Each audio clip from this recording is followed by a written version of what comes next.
अस्सलाम वालेकुम नाजरीन, welcome to MA news. Shankar जो कि एक बेहतरीन व तजुर्बेकार पॉली साइंटिफिक और आयुर्वेदा के डॉक्टर है, यानी कदीम ज़माने के आयुर्वेदिक और नई टेक्नोलॉजी और नई साइंस की दवा के साथ इलाज का बेहतरीन तालीम से डॉक्टर रविशंकर ने अब तक 3000 से ज़ायद मुकम्मल और कामयाब कार्डियक सर्जरी की है। आयुर्वेदा और साइंस की इस तरह के मेलजोल से इन्होंने दुनिया को एक नई पॉली साइंटिफिक आयुर्वेदा की पहचान दी है। आइए सुनते हैं इस खुसूस में मजीद तफसीलात डॉक्टर रविशंकर की जुबानी। पेश है हमारे ఎక్కువగా ఉంటే ఆటోమేటిక్గా గ్లూకోజ్ లెవెల్ బ్లడ్లో పెరగాలి. గ్లూకోగాన్ మెకానిజం ద్వారా పెరుగుతుంది. ఇది సైంటిఫిక్గా ప్రతిపాదించడమే కాక ప్రూవ్ చేసాం. సో వాతం ఎక్కువ ఉన్న వాళ్ళకి గ్లూకోజ్ బ్లడ్లో ఎక్కువ ఉండాలి. ఎంత ఎక్కువ ఉండాలి అనేది మనం ఇంకా రీసెర్చ్ చేయాలి. పిత్తం వల్ల ఏమవుతుంది, పిత్తం అతిగా గ్లూకోజ్ని ఖర్చు పెడుతుంది. అతిగా ఎనర్జీ ప్రొడ్యూస్ చేస్తుంది. కాబట్టి పిత్త లక్షణాలు కొన్ని దాని ద్వారా ఎక్స్ప్లెయిన్ చేయొచ్చు. గ్లూకోజ్కి సంబంధించింది పిత్తం వలన జరుగుతుంది ఏంటి అంటే, పిత్తం వల్ల గ్లూకోజ్ అతిగా ఖర్చు అవుతుంది. కాబట్టి గ్లూకోజ్ డిమాండ్ అక్కడ కూడా ఎక్కువ ఉంటుంది. కాబట్టి వెటరన్స్ అఫేర్స్ డయాబెటిక్ ట్రయల్లో 9.51 వాళ్ళు HbA1c ఎందుకు ఉండాలంటున్నారంటే, వాళ్ళందరూ కూడా 50 నుంచి 75 సంవత్సరాల మధ్యలో ఉన్నవాళ్ళు, అంటే 40 ఏళ్ళు దాటితే ఆయుర్వేదంలో ఏంది వాతం పెరుగుతుందని చెప్పారు. వెటరన్స్ అఫేర్స్ అందరూ, వెటరన్స్ అంటే ఆర్మీలో పనిచేసిన వాళ్ళు, ఎయిర్ ఫోర్స్, నేవీలో పనిచేసిన వాళ్ళు, కాబట్టి వాళ్ళకి ఆల్రెడీ న్యాచురల్గా పిత్తం ఎక్కువ ఉంటుంది. సో వీళ్ళలో వాతము పిత్తము రెండు ఎక్కువ ఉంది కాబట్టి వాళ్ళలో 9.5 గ్లూకోజ్ ఉంటే వాళ్ళు బాగుంటారు. అట్లా మన ఆయుర్వేదం యొక్క మూల సిద్ధాంతాలని ఎలోపతి లాంగ్వేజ్లో కోరిలేట్ చేసిన రీసెర్చ్ ద్వారా ఈ రోజున్న డయాబెటీస్ సమస్యకి ఒక పరిష్కారం దొరుకుతుంది. ఎలా అంటే, మేము ఎలా కేటగరైజ్ చేస్తామంటే, వాత పిత్త రెండు ఎక్కువ ఉన్నప్పుడు ఆటోమేటిక్గా గ్లూకోజ్ ఎక్కువ అవసరం బాడీకి. కాబట్టి గ్లూకోజ్ కన్సంప్షన్ ఎక్కువ అవుతుంది బాడీ. అందుకని ఈ షుగర్ వ్యాధి, వాతము పిత్తం వలన వచ్చిన షుగర్ వ్యాధికి షుగర్ ఎక్కువ తినాలి. అంటే డయాబెటీస్ని షుగర్ ఎక్కువ తినవలసిన డయాబెటీస్, షుగర్ తక్కువ తినవలసిన డయాబెటీస్ అని చెప్పి కేటగరైజ్ చేయొచ్చు. ఇది ఎలా సాధ్యమైందంటే, వాత పిత్త కఫాలు తెలియడం వల్లనే సాధ్యం. కాబట్టి ఇలా ఒక గ్లూకోజ్తోనే కాదు, కొలెస్ట్రాల్తో కూడా ప్రాబ్లం ఉంది, యూరిక్ యాసిడ్తో కూడా ప్రాబ్లం ఉంది, కిడ్నీ డిసీజ్లో కూడా. ఫర్ ఎగ్జాంపుల్ CKD అంటున్నాం.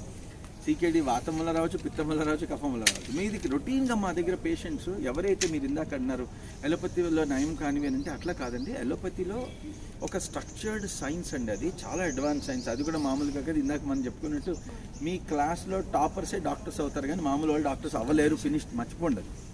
टॉपर से काकुंडा हैं तो मरा हुआ हार्ट को हमने जिंदा किया. ये मैं मतलब एक कुछ थिन ऑफ द एयर हवा से निकाल के मैं नहीं बोल रहा हूँ, ये एक्सपेरिमेंट करके किया है. आप ढूंढ सकते हैं डॉक्टर रविशंकर पोलिसेट्टी, और अमेरिका में, कनाडा में, हर जगह हमने पेटेंट किया है.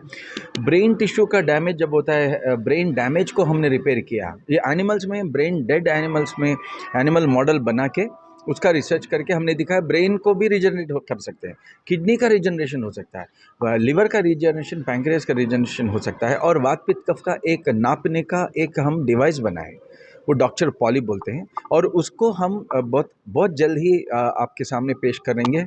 और जनवरी में एक बहुत बड़ा कॉन्फ्रेंस होने जा रहा है, जहाँ से दुनिया भर के साइंटिस्ट, डॉक्टर्स, एलोपैथी के, आयुर्वेद के आ रहे हैं, और उनके सामने हम पॉली साइंटिफिक आयुर्वेद के माध्यम, हम इसको एक, ये जो नया साइंस जो पैदा हुआ है हमारे रिसर्च के जरिए, इसको हम कहते हैं पॉली साइंटिफिक आयुर्वेदा. और इसके जरिए हमने बहुत सारी डिसीज़ को, अब मतलब इसको ख़त्म कर जाऊँ, बहुत सारी क्योर किया है, इसका एक डिवाइस बनाया है. और मैं ये मानता हूँ यार, ये बहुत एडवांस साइंस है. इसको अगर हम एलोपैथी और आयुर्वेदिक डॉक्टर्स मान के आगे बढ़ेंगे तो इंडिया को health capital of the world बना सकते हैं. ये हमारा मतलब दावा है, और ये हम करना चाहते हैं. Thank you very much. Sir, अपन जो हर्बल है, आयुर्वेद है इंडिया का, मतलब जो भी है, ये हर जगह अपना अपना अडेप्ट किए हैं लोगों ने, और अपने अपने हर्बल मेडिसिन बनाए. देखिए, आयुर्वेद में और हर्बल मेडिसिन में फ़र्क ये है, जैसे हर्बल मेडिसिन में हम दवा, मतलब अगर बीमारी का, अगर बुखार बोले, बुखार के लिए एक हर्ब देते हैं, लेकिन आयुर्वेद का मतलब है वात पित्त कफ को बैलेंस करने वाला. वात पित्त कफ को बैलेंस करेंगे तो आपका कोविड भी घटेगा, मतलब. तो ये हम कहना चाह रहे हैं. नेक्स्ट क्वेश्चन, जैसा कि हैदराबाद, ये बहुत बड़ा वहम है कि साइड इफेक्ट, हाँ मेंटालिटी, मतलब ये नेचर बन के, मतलब किसी ने घुसा दिया, वो बैठ गया और दिमाग से उतर नहीं रहा.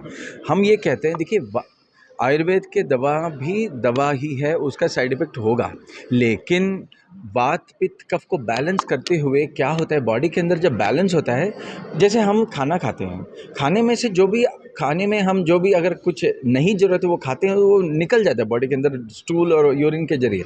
उस तरह हमारे बॉडी के अंदर जो एक मैकेनिज़्म फिट है कि जो नहीं चाहिए बॉडी के अंदर, जो ज़्यादा होते हैं वो निकालने का मैकेनिज़्म इफ़ेक्टिव नहीं रहता है, तो ऑटोमेटिकली डिसीज़ आते हैं। तो हम ये कहते हैं कि आयुर्वेद के हर्ब के जरिए भी वात पित्त कफ को जब बैलेंस करते हैं, मतलब जब बैलेंस कब करना पड़ता है, कोई चीज़ ज़्यादा हो गया, कोई की चीज़ ज़्यादा हो गया, अति सर्वत्र वर्जित कहते हैं हमारे ऋषि मुनि।